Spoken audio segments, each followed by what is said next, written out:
perlu ada hormon yang balance, yang normal.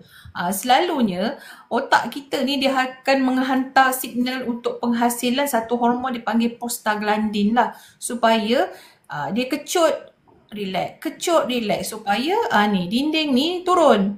Kalau dia tak ada, dia keluar tu keluar spotting, tak keluar semua. Jadi prostaglandin tu memainkan peranan. Kalau penghasilan prostaglandin tu yang terlalu banyak, jadi dia akan kontrak ataupun kecut terlalu banyak, menyebabkan pembuluh darah dekat dalam ni akan macam kekurang akan terblok lah macam tu kan. Jadi kekurangan oksigen pergi ke dinding-dinding ni, ke otot-otot ni. Jadi you akan rasa sakit. Tu normal punya lah. Kalau penghasilan yang lebih tu yang dapat period pain yang melampau-lampau. Ni selalunya kita panggil primary dysmenorrhea. Benda yang agak biasa. Siapa tak pernah period pain? Sikit-sikit rasa macam sakit kat belah bawah tu quite normal lah siapa-siapa datang period. Kalau tak sakit, benda ni dia takkan turun lah. Jadi bila berlakunya period pain disebabkan benda lain, yang macam Dr. Syairan cakap tadi, macam kita punya topik last week, endometriosis tu, dia ada penyakit yang menyebabkan period pain tu. Itu yang kita kena check pelvic examination, nak tahu kita ni ada ovarian cyst ke. Dah kenapa aku suara double ni? Double tak?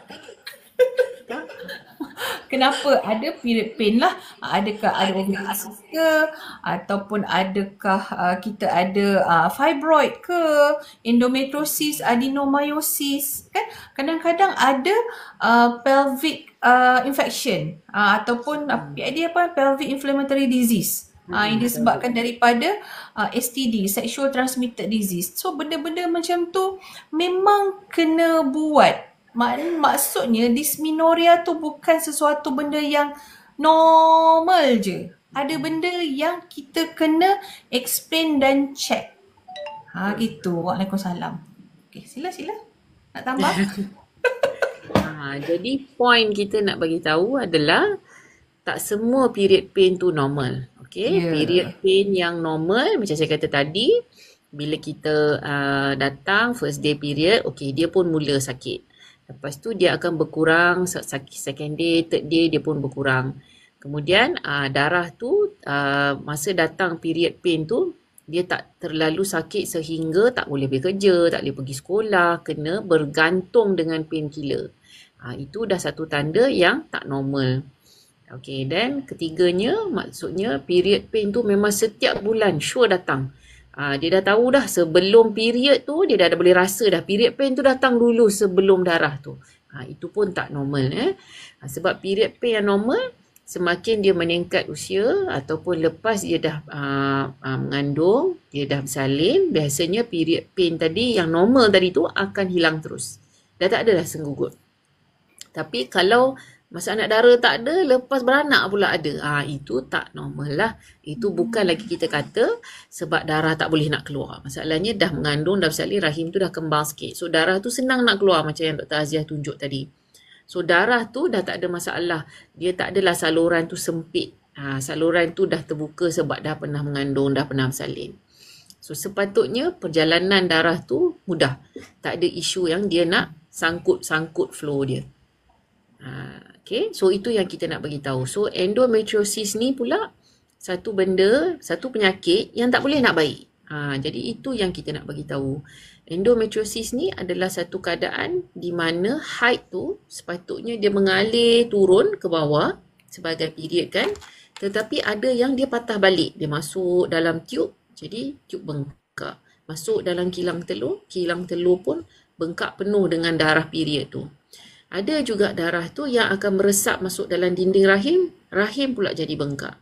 So semua ni akan menyebabkan period pain tu makin teruk. Ataupun bila tengok period pain tu, darah tak banyak pun, tapi period pain dia tu terlampau teruk sampai berpanjangan. Period pain tu adalah salah satu petanda dia makin teruk. So dah kena check. Common common causes yang menyebabkan period pain tu apa? Selalulah yang common-common yang biasa Dr. Syairan jumpa lah.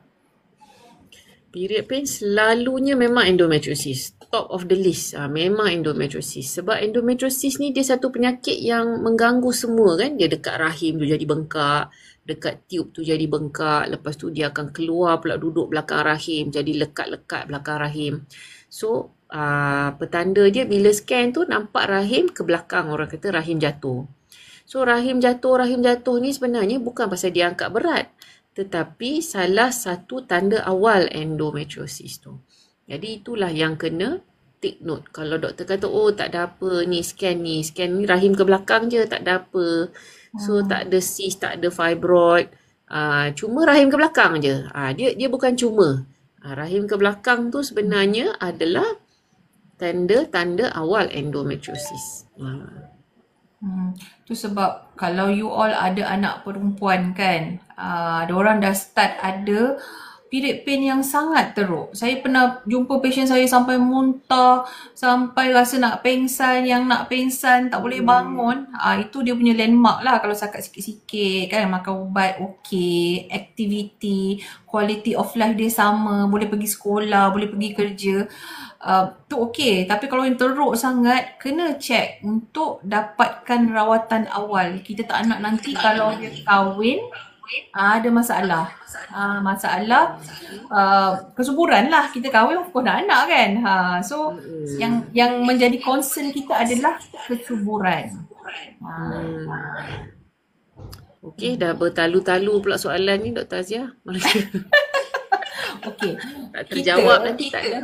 Kejap, kita kan sebagai orang Islam, kita memang kena particular tentang period ni lah, darah period. Sebab saya ada tanya. Saya selalu dapat soalan patient, dia kata normal ke doktor, saya punya period 3 hari, 7 hari, warna coklat-coklat je, spotting-spotting tak macam orang lain kan. So basically kita sebagai orang Islam, kita kena tahu sebab kita ni ada satu term dipanggil istihadah lah. Kan darah penyakit. Darah penyakit tu macam endometriosis ke fibroid ke yang menyebabkan kita prolong menses, period berbulan-bulan, berhari-hari, berminggu-minggu. Tu sebenarnya darah penyakit lah. So kita sebagai orang Islam senang je sebenarnya.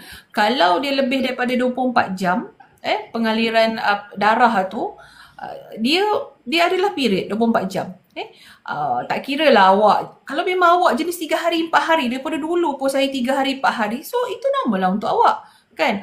Kalau you kita tahu kita period ni 24 jam paling sikit ke 15 hari 15 malam. So kalau you memang jenis lama, daripada dulu anak dara pun 14 hari, normal lah untuk awak. Awak tak boleh compare dengan orang lain. As long as you masuk dalam range tu 24 jam ke 15 hari 15 malam ataupun 360 hari is normal for you.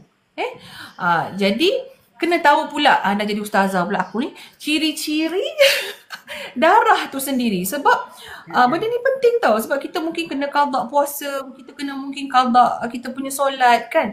Jadi warna dia apa? Darah period ni warna dia hitam ataupun merun, merah hitam ataupun coklat, dan dia pekat dan dia berbau. Ada patient tanya saya, bau macam mana? Alah, kalau you period, you memang ada bau tu. Pendek kata lah, memang ada bau tu.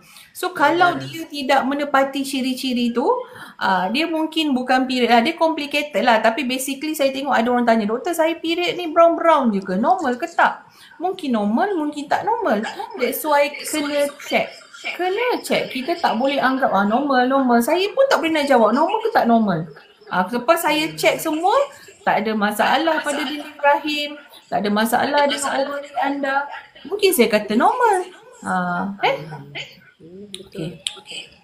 So kalau yang bertanya normal ke tak normal ni, memang payahlah nak jawab soalan ni. Sebab selagi kita tak scan, kita tak check, dan yang scan dan check ni pun penting. Kadang-kadang ikut kepakaran masing-masing.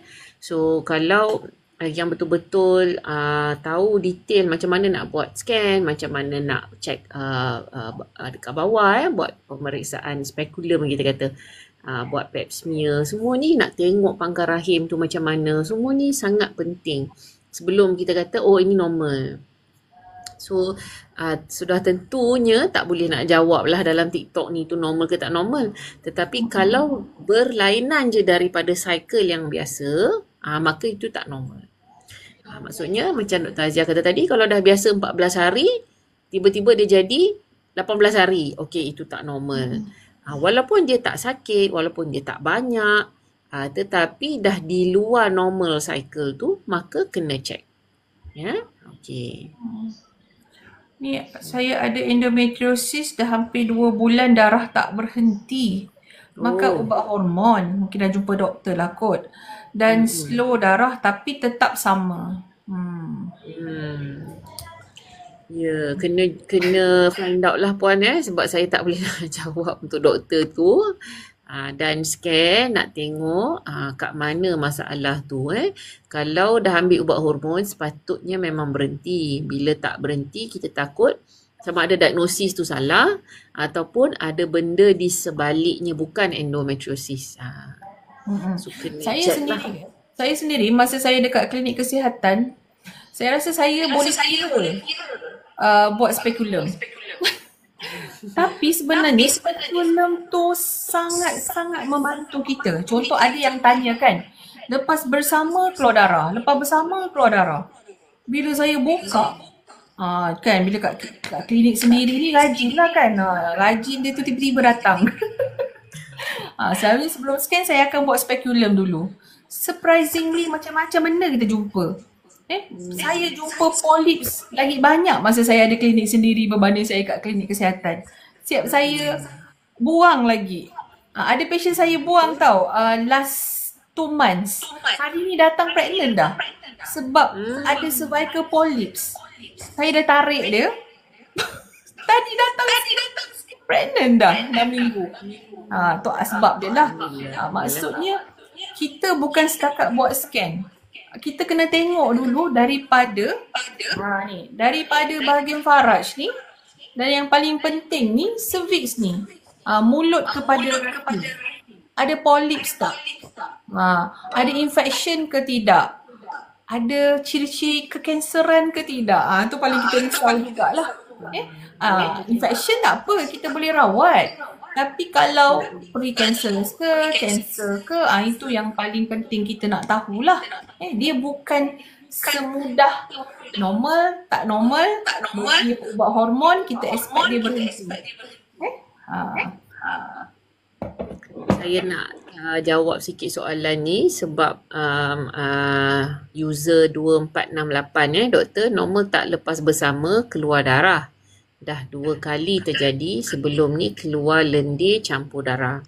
Saya nak cerita pasal satu patient saya lah sendiri. Dia pun sama juga problem ni, tak pernah buat pap smear. Anak dia dah umur 7 tahun. So last dia buat pap smear masa dia bersalin yang 7 tahun tu. Itulah last dia buat pap smear. Masa tu normal. Selepas tu tak pernah buat pap smear sehinggalah tahun lepas dia datang jumpa saya. Dia kata keluar darah bila bersama keluar darah. Setiap kali bersama keluar darah. Masalahnya dia pun jarang bersama sebab suami dia kerja overseas. Jadi bila suami balik 3 bulan sekali bersama je keluar darah. Lepas tu 3 bulan kemudian pun dia tak pergi check. 3 bulan kemudian suami balik lagi sekali bersama keluar darah lagi. Barulah dia pergi check. So bila kita scan, memang letak scan, dia dah pergi klinik biasa. So klinik biasa scan. Okay, tengok nampak normal lah, dekat scan normal. Tapi tak buat check kat bawah. Okay, sebab dia kata keluar darah tak boleh check. Okay, so tak buatlah pap smear apa semua. So bila datang jumpa saya masih bleeding ni, masih bleeding tak berhenti. Scan memang normal, scan dekat perut, rahim size normal, cyst tak ada, fibroid tak ada. Tapi bila masuk je mulut itik tu, speculum nama dia, memang terang-terang nampak ada ketumbuhan dekat pangkal rahim. Memang dia nampak macam daging lebih yang macam isi tak sihat lah. Macam dia macam ada jari-jari macam tu kecil-kecil. Tapi kesimpulannya kalau sekali pandang tu orang yang berpengalaman memang tahu benda tu kanser. So ini yang saya nak terangkan. Tolonglah buat muda kan umur dia? Muda? Muda lagi, baru anak 1 je. Anak satu. So bila buat biopsi memang confirm comeback as cancer. So dia tak ada pilihan. Memang kena buang rahim, buang telur, kena kemoterapi. Memang tak boleh ada anak dah lah lepas ni. Anak satu tu je. So apa yang saya nak bagi tahu adalah kalau di luar kebiasaan